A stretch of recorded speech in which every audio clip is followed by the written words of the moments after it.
The subject line said, "Family vote results." I read it standing at my own kitchen counter, still wearing my coat, grocery bags at my feet. Richard was at the table behind me. I could feel him not looking at me. The email was from his mother, Dolores. 3 paragraphs, very organized, for a 91-year-old. She listed the reasons, she listed the voters, and then, at the bottom, in her careful cursive font, she wrote, "It's unanimous. She's out." Unanimous. I set the paper down. My hand was steady. That surprised me. I turned around. Richard was looking at his coffee cup like it contained something worth studying. 22 years. We had been married 22 years. I had driven his mother to chemotherapy. I had negotiated his brother's debt repayment. I had hosted every Christmas, every Easter, every birthday that family had celebrated in the last 2 decades. And somewhere between last Tuesday and this morning, my husband had cast a vote to remove me from it. I didn't cry. I want you to understand that. Not because I wasn't hurt, but because something else had already taken over. They thought they were voting me out. They had no idea they were voting themselves into the light. I've changed the names because some people are still alive and still pretending. But the shape of this story is real, and too many of you will recognize it. If you've ever been the one everyone called when something went wrong, yet no one defended when it mattered, tell me where you're watching from, your city or your country. I like knowing how far these stories travel. Pain has a way of recognizing itself. And if you're wondering how a woman spends 22 years serving a family and becomes someone worth voting against, let me tell you how it happened. When I married Richard, I was 46 and old enough to believe I understood families. I had spent nearly 3 decades in hospital administration, in patient advocacy, which meant I knew how to listen to what people said, what they avoided saying, and what paperwork usually revealed when kindness failed. Families in crisis taught me one thing early. The person doing the most work was rarely the person getting the most credit. At first, though, Richard's family felt easy. Dolores was warm then, sharp, opinionated, funny, in a dry way that made you lean in. On Sundays we cooked together in her kitchen, shoulder to shoulder, and she would tell me stories about Richard as a boy that she swore she had never told anyone else. The first Christmas after the wedding, she gave me a hand-painted ceramic serving bowl with blue flowers around the rim. She pressed it into my hands and said, "Now you're really family." I believed her. Every holiday after that, that bowl sat in the middle of my table, full of potatoes or salad or whatever everyone else expected to appear without asking how it got there. That was how it happened, gradually enough to feel natural. I became the organizer, the scheduler, the one who remembered medication changes and dietary restrictions, and which cousin was no longer speaking to which sibling. When Dolores needed rides to specialists, I drove. When Richard's younger brother declared bankruptcy, I found him an attorney. When his sister was fighting for custody, I spent evenings helping her assemble documents. When his oldest brother disappeared into a rehab program his own pride would not let him explain, I was the one who kept Dolores calm and the rest of them informed. No one assigned me any of it. They simply stepped back, and I stepped in, and after a while my effort became the floor under their feet. Useful things disappear that way. People stand on them without noticing. I never said it out loud then, but I understand it now. I thought if I was useful enough, I'd be safe. For a long time, that belief almost looked like love. Then age began changing the family in small ways. Dolores grew more dependent, but also more watchful. Gratitude thinned. Little comments started slipping out in her sweet voice. "You're always so busy, Margaret. You make us all feel lazy." After that, the changes did not arrive as one grand insult. They came the way serious trouble usually comes, in little deniable pieces. The first was an email about Dolores's 91st birthday. I wasn't included. That by itself might have meant nothing, except I had hosted every family birthday for years, and Richard only forwarded the thread to me 3 days later, saying, "Sorry, oversight." I read the chain and noticed everyone had already agreed on menu ideas, seating, guest names. They had discussed my house without once mentioning me. Then Janine, my sister-in-law, said over dinner, with that bright, false laugh of hers, "Well, some people do need to control every event." No one answered. Richard cut his meat very carefully. Dolores smiled into her napkin. A few days after that, my daughter Claire mentioned, almost casually, that Dolores had asked her in private whether I ever let your father make decisions. Claire said it because it sounded odd. I heard it for what it was. Not curiosity, positioning. And Richard changed too, not loudly, quietly. We would talk about a weekend plan or a doctor's appointment for Dolores, and he would say, "Let me check with my mother first." In 22 years of marriage, my husband had never once needed his mother's clearance to speak to me. I did not confront any of them. Working in hospitals had taught me that patterns matter more than episodes. Anybody can explain one strange lab result. 3 in a row tell a different story.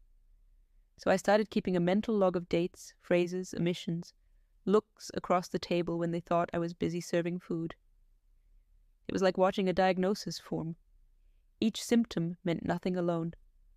Together, they meant everything. The morning it finally settled in my body, I drove to pick up Dolores for her cardiology appointment and found Janine already in the driveway. Dolores opened the door and said almost kindly, "Oh, we didn't want to bother you. You're always so overwhelmed." I smiled, took her handbag, and entered the date into my phone without comment. 3 days later, the proof found me in the most ordinary way possible. Richard had left his laptop open on the desk in the den. I wasn't snooping. I had gone in there with a cloth, because dust on a screen catches my eye the way a crooked frame does. Old habits from administration never leave you. I liked things closed, filed, put back where they belonged. When I touched the trackpad to wake the screen, a Gmail notification slid into the corner. Family vote results. I remember the silence in that room, the hum of the air vent, my own breathing, measured and even. I clicked. The thread went back 3 weeks. Dolores had started it. In her careful, injured tone, she wrote that I had become increasingly erratic, that I was controlling access to the grandchildren, that I was manipulating Richard's finances and creating strain in the family. She said they needed to protect family peace before her birthday. Then came the replies. One brother voted yes. The other voted yes, with a paragraph about how tense I made holidays. Janine's message was the cruelest because it was the cleanest. She's never been one of us. Then I found Richard's. I vote yes, he wrote, but can we keep this from the kids until after Mom's birthday? That was the line that went through me.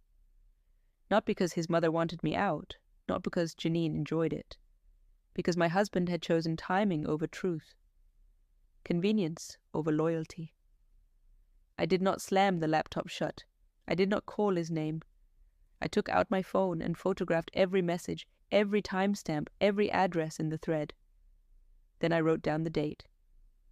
6 days before I was supposed to host Dolores' birthday in my own house, with her ceramic bowl in the center of my table. After that, I sat in Richard's chair for almost an hour. By the time I stood up, I already knew anger would be useless unless it was organized. Grief comes later. First, I needed to understand what I was actually dealing with. I knew better than to confront them that night. In my line of work, the first person to raise their voice usually became the problem everyone remembered. Dolores had already written my role for me. Erratic, controlling, unstable. If I walked into the kitchen, waving printouts and demanding answers, I would only be stepping into the costume she had laid out. So I called Claire. My eldest daughter was 40, a paralegal, and blessed with the kind of anger that arrives fully dressed and ready for court. She listened in silence while I read the emails to her, then said one sharp word and asked me to send screenshots immediately. After Claire, I called Denise, my friend, a retired family therapist who had spent years watching respectable people weaponize concern. Denise did not waste time on outrage. She asked, "What do you need to protect first?" That question settled me. not revenge. Clarity. Protection. I needed to know whether this was only social humiliation or whether money, property, and legal exposure were moving underneath it. Dolores had been making remarks for months about adjusting the estate, and I was still co-signer on 2 of Richard's self-employment accounts, so we made a plan. For 1 week, until the birthday party, I would behave exactly as expected, pleasant, helpful, uninformed. Meanwhile, Claire would help me gather records, and Denise would help me think cleanly. I'd spent 22 years making them comfortable. I could spend 1 week letting them think I still was. So that week, I performed the version of myself they were most comfortable underestimating. I sounded a little tired on the phone. I asked Janine harmless questions about napkins and seating charts. I told Dolores, in my sweetest voice, that I was just happy to help however the family needed. When Janine suggested I come early to set out food, I said, of course. When Dolores asked whether I still had that blue bowl, I said yes, and asked if she'd like me to use it. While they congratulated themselves for how easily I was managed, Claire and I were busy. She pulled account histories. I gathered statements, tax folders, signature pages, anything with dates and movement on it. By Wednesday afternoon, we found the transfer. $40,000 moved out of an account Richard and I had both funded for years and into one controlled by Dolores. In the memo line, he had written, estate planning. Such polite language for theft dressed up as filial duty. Claire referred me to an attorney she trusted, a calm woman who had seen every variety of family cleanliness rot underneath. We met Thursday morning. She reviewed the emails, reviewed the account transfer, confirmed exactly where I stood legally, and told me to keep doing nothing visible. Let them continue, she said. People who believe you've accepted a lie usually become careless. She was right. By then Janine had become almost cheerful around me. On a prep call about desserts, she laughed and said, honestly, everything will be so much easier after next weekend. She caught herself a second too late. I laughed too, told her she was always the organized one, and wrote the sentence down after we hung up. Richard was the only one whose body seemed to understand what was happening. He grew short with me over little things. He avoided my eyes. Twice, when I entered a room, he found a reason to leave it. Guilt has a smell to it. Sharp, restless. The performance cost me more than I expected. Playing dumb when you're not is exhausting. But watching them believe it, that was fuel. The night before the party, I washed the ceramic bowl by hand, dried it carefully, and placed it in the back seat of my car. I knew exactly where it would end up. I wasn't preparing supper anymore. I was preparing a reckoning. The party was exactly what Dolores loved. 30 people, good light, everyone dressed well enough to signal respect. She sat at the head of the table in her ivory blouse, receiving compliments the way she always had, like a woman who expected them. I moved through the room refilling glasses, asking after grandchildren, laughing at the right moments. I had spent 22 years learning how to hold that family together from the inside. I knew how to be invisible in it. The blue bowl sat in the center of the table, full of roasted potatoes, right where Dolores had asked it to be. Midway through the afternoon, Janine tapped her glass and rose to give a toast. She looked radiant with purpose. To the family that keeps us strong, she said, and raised her wine. 30 glasses lifted. I set down my serving spoon. Before we toast, I said, I'd like to share something. My voice was level. That surprised some people.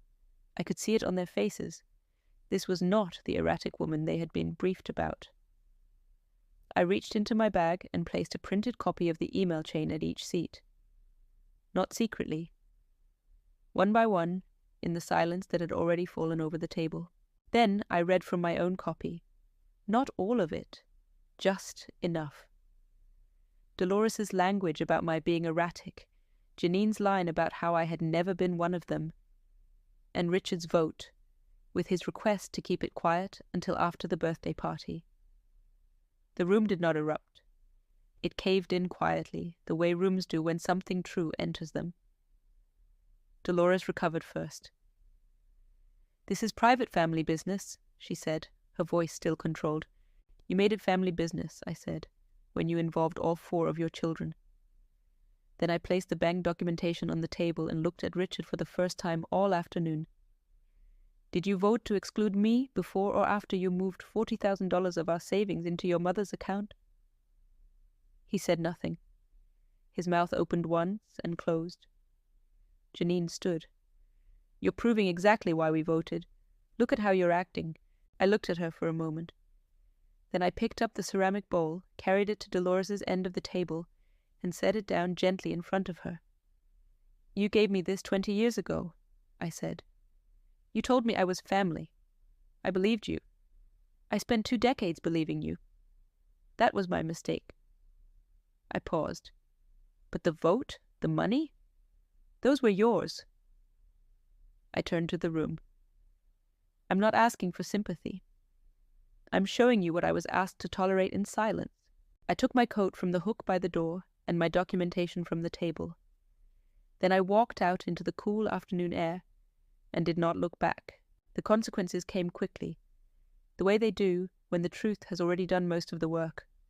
My attorney sent a formal letter within days demanding the return of the $40,000 and a full accounting of any estate documents that referenced me or my assets.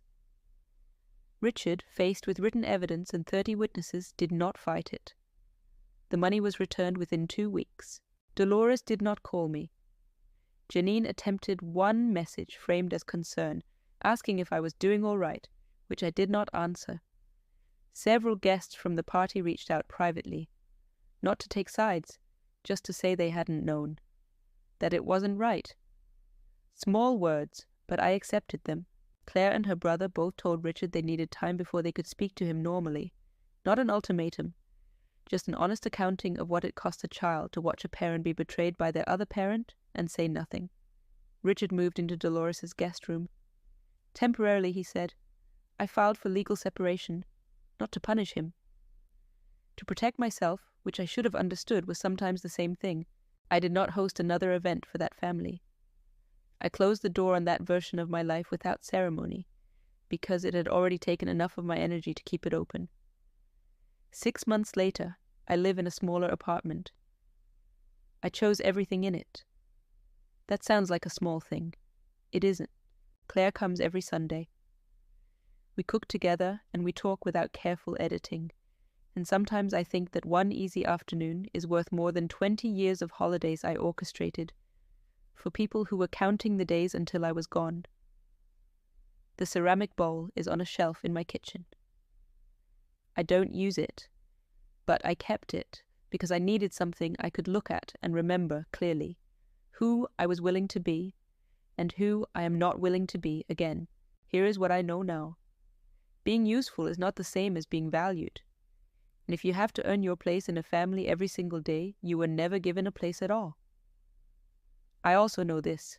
A unanimous vote only works if the one being silenced stays silent. I was 68 years old. I had spent a lifetime learning how to listen, document, and act when the moment was right. They mistook my patience for weakness. If this story sat with you, please like and subscribe, and share it with someone who needs to hear it. I'll see you in the next one.